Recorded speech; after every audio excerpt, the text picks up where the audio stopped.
CM Punk jadi anggota kelima OG Bloodline. Update Alexa Bliss, hal penting di NXT minggu ini, dan masih banyak lagi.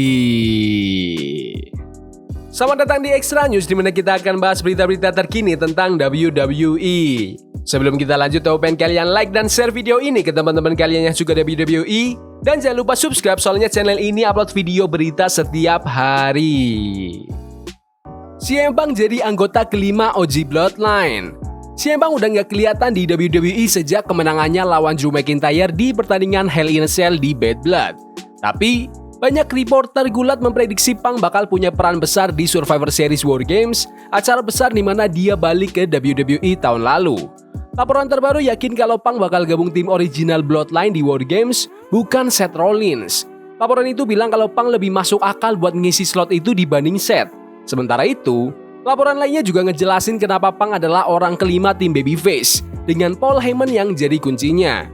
Orang kelimanya itu CM Punk. Ada alasan kenapa Paul Heyman jadi kunci penting cerita ini, termasuk adegan epic di akhir SmackDown minggu kemarin di mana nomor Heyman tiba-tiba nggak bisa dihubungi. Roman bakal bilang, "Wise man, aku butuh saranmu," dan orang pertama yang muncul di kepala Heyman pasti CM Punk. Interaksi terakhir Punk sama Heyman itu bulan Juni di SmackDown, waktu Heyman ngasih tahu Punk soal serangan New Bloodline yang akan datang, sambil minta Punk buat pergi sama dia. Heyman sendiri belum muncul lagi sejak dia dihajar sama New Bloodline seminggu kemudian setelah kejadian itu.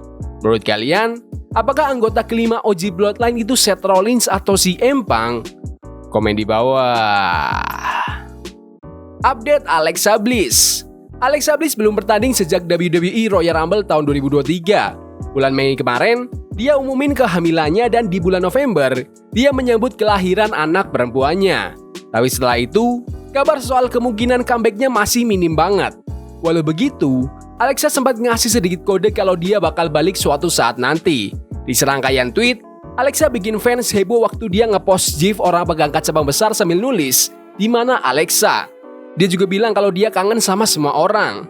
Waktu ada fans yang nulis kalau mereka kangen Alexa, dia jawab, "Sayangnya bukan aku yang nentuin," yang kelihatannya nyindir soal kapan dia bisa balik ke ring. Alexa juga buka suara soal masalah kesehatannya yang jadi alasan dia absen. Selain soal kehamilan, dia cerita kalau dia baru aja pemulihan dari operasi pengangkatan kanker kulit, preeklamsia, dan komplikasi kesehatan pasca melahirkan.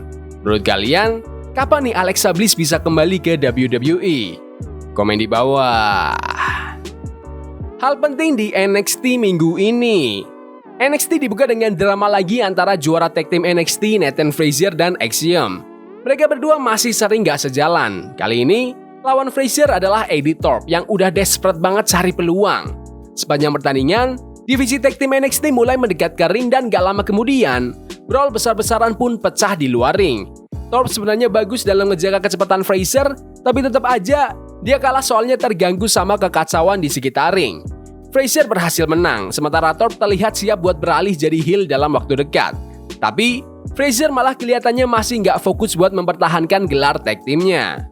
Lanjut ke juara NXT North American, Tony D'Angelo baru aja menyelesaikan pertandingan fisikal lawan Brock Johnson. Johnson fokus nyerang lutut D'Angelo sepanjang pertandingan, tapi dalam satu momen, Tony D berhasil ngebanting Johnson dengan spinebuster besar untuk memenangkan pertandingan. Setelah pertandingan, Spears datang dan menawarkan jabat tangan. Tapi itu cuma taktik buat kasih celah ke Johnson buat nyerang Tony D lagi. Marah, Tony D langsung minta pertandingan lawan Shawn Spears dengan gelar North American Championship yang akan dipertaruhkan.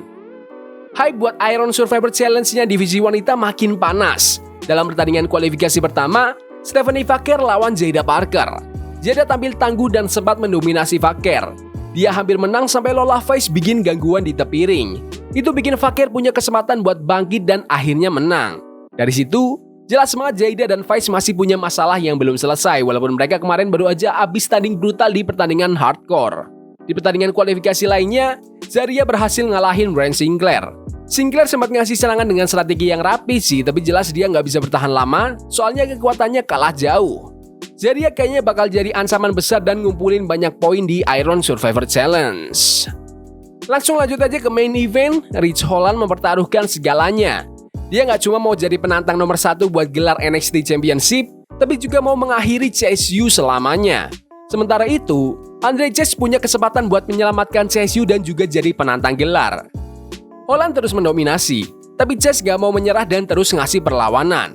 Kekacauan mulai terjadi waktu Holland coba curang buat menang, tapi Duke Hudson datang dan mulai ribut sama Holland. Holland berhasil ngalahin Duke dan Riley sebelum Chase sempat bangkit. Walaupun Chase sempat mendaratkan beberapa serangan besar, dia tetap nggak bisa kalahin Holland. Akhirnya, Holland menang dan bakal lawan Trick Williams buat gelar NXT Championship di acara Premium NXT Deadline. Tapi buat Chase, Duke, Riley, dan Tia Hale, ini akhir dari CSU. Menurut kalian gimana NXT minggu ini? Bagus? Gak bagus? Komen di kolom komentar. Bronson Reed ingin jadi juara di WrestleMania. Bronson Reed gak masuk daftar WrestleMania 40 awal tahun ini, tapi gak diragukan lagi dia bakal dapat spotlight besar waktu WWE mampir ke Las Vegas buat WrestleMania 41 tahun depan. Mantan juara NXT North American ini tampil memukau di Raw, apalagi 6 bulan terakhir ini. Popularitasnya juga makin naik karena kekuatan brutalnya dan jurus tsunami yang bikin penonton heboh. Dalam wawancara bareng Z93, dia ditanya tentang momen impian di WrestleMania. Dia bilang pengen punya momen kayak Shawn Michaels waktu menang lawan Bret Hart buat gelar juara WWE di WrestleMania 12. Momen WrestleMania impianku mungkin kayak mimpi masa kecil Shawn Michaels waktu dia menangin gelar itu di WrestleMania. Aku inget banget waktu kecil nonton dia pegang sabuk itu, terus jongkok sambil nahan emosi.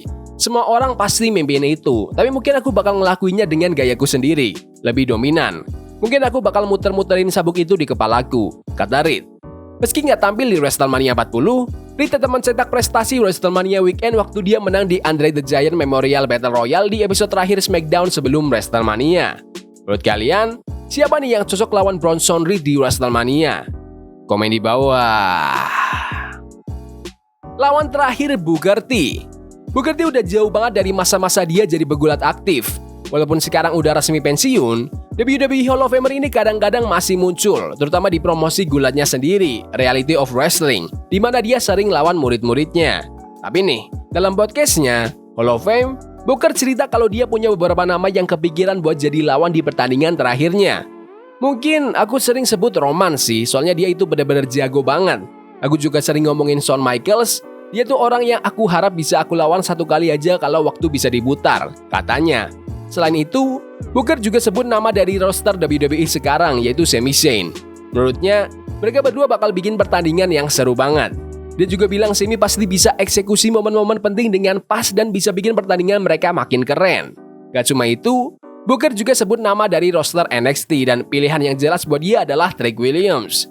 Aku pengen banget turun ke ring dan ngajarin Trick Williams, ujarnya.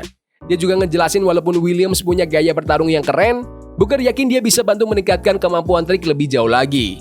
Bahkan, dia bilang pertandingan ini bakal jadi kayak mimpi yang jadi kenyataan. Menurut kalian, siapa yang cocok jadi lawan terakhir Booker T? Komen di bawah. Grayson Waller ngejek Motor City Machine Guns. Bintang-bintang mantan TNA, Motor City Machine Guns akhirnya debut di WWE pada episode SmackDown tanggal 18 Oktober. Mereka langsung mengukir sejarah dengan memenangkan WWE Tag Team Championship hanya dalam 3 pertandingan, mengalahkan The Bloodline pada episode SmackDown tanggal 25 Oktober. Dalam acara The Mason Crosby Show, Grayson Waller memberikan komentar tentang kemenangan mereka. Dengan nada bercanda, Grayson bilang dia nggak inget di mana duo itu pernah bekerja sebelum datang ke WWE. Kalau lihat ukuran mereka, kayaknya mereka dari Micro Championship Wrestling, kata Grayson sambil nyindir. Meski begitu, Grayson mengakui kemampuan mereka. Mereka udah jadi tim hebat selama 20 tahun. Walaupun aku nggak suka mereka langsung masuk dan nyuri gelar kita, aku ngerti mereka udah berjuang lama buat sampai ke sini. Tapi ini WWE, lampunya terang banget. Aku penasaran, bisa nggak mereka bertahan lama? Menurut kalian, apakah Motor City Machine Guns bisa terus jadi champion selama di WWE? Komen di bawah. Ya udah gitu aja video berita hari ini. Jangan lupa like dan subscribe ke channel ini karena aku pengen 7.500 subscriber di bulan ini. Tolong bantu. Yes boy. See you. Forbidden fire on Nico. Burning for love we can hold. I wish we were